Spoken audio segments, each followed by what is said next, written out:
were to be stopped.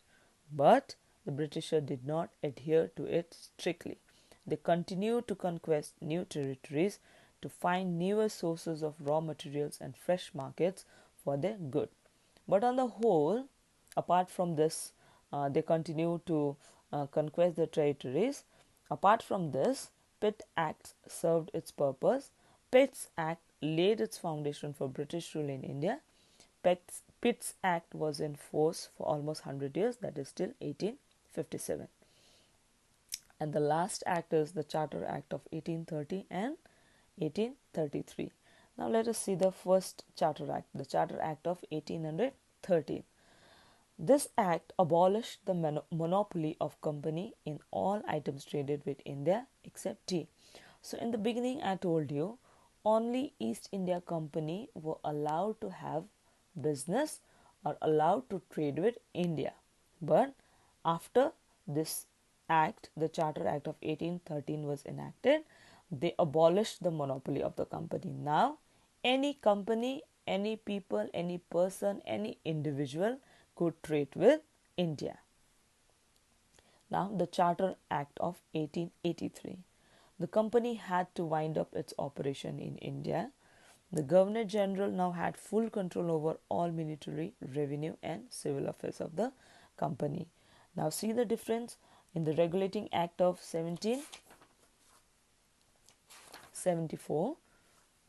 The Governor General didn't have the whole power. Okay.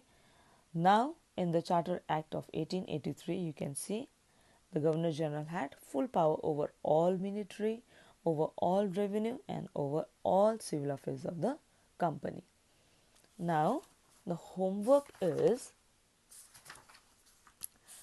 page number 24, exercise 3.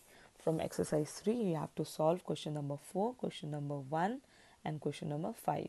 Now the first question is, what were the main features of Charter Act of 1813 and 1833? This will be the answer. Okay, this.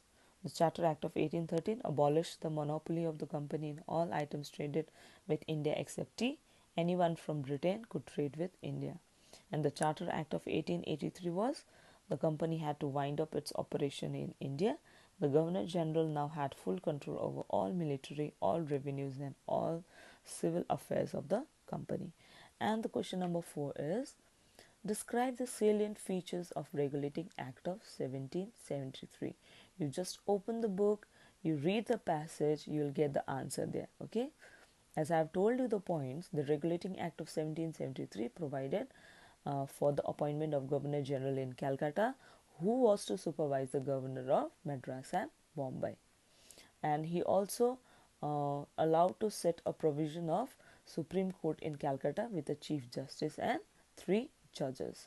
Okay, you can read the passage and you can get the answer.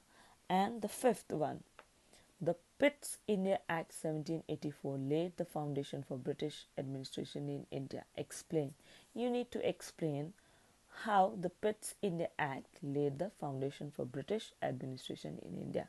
This question, I'll give you the answer. I'll attach the note. Question number 1 and question number 4, you need to do it yourself.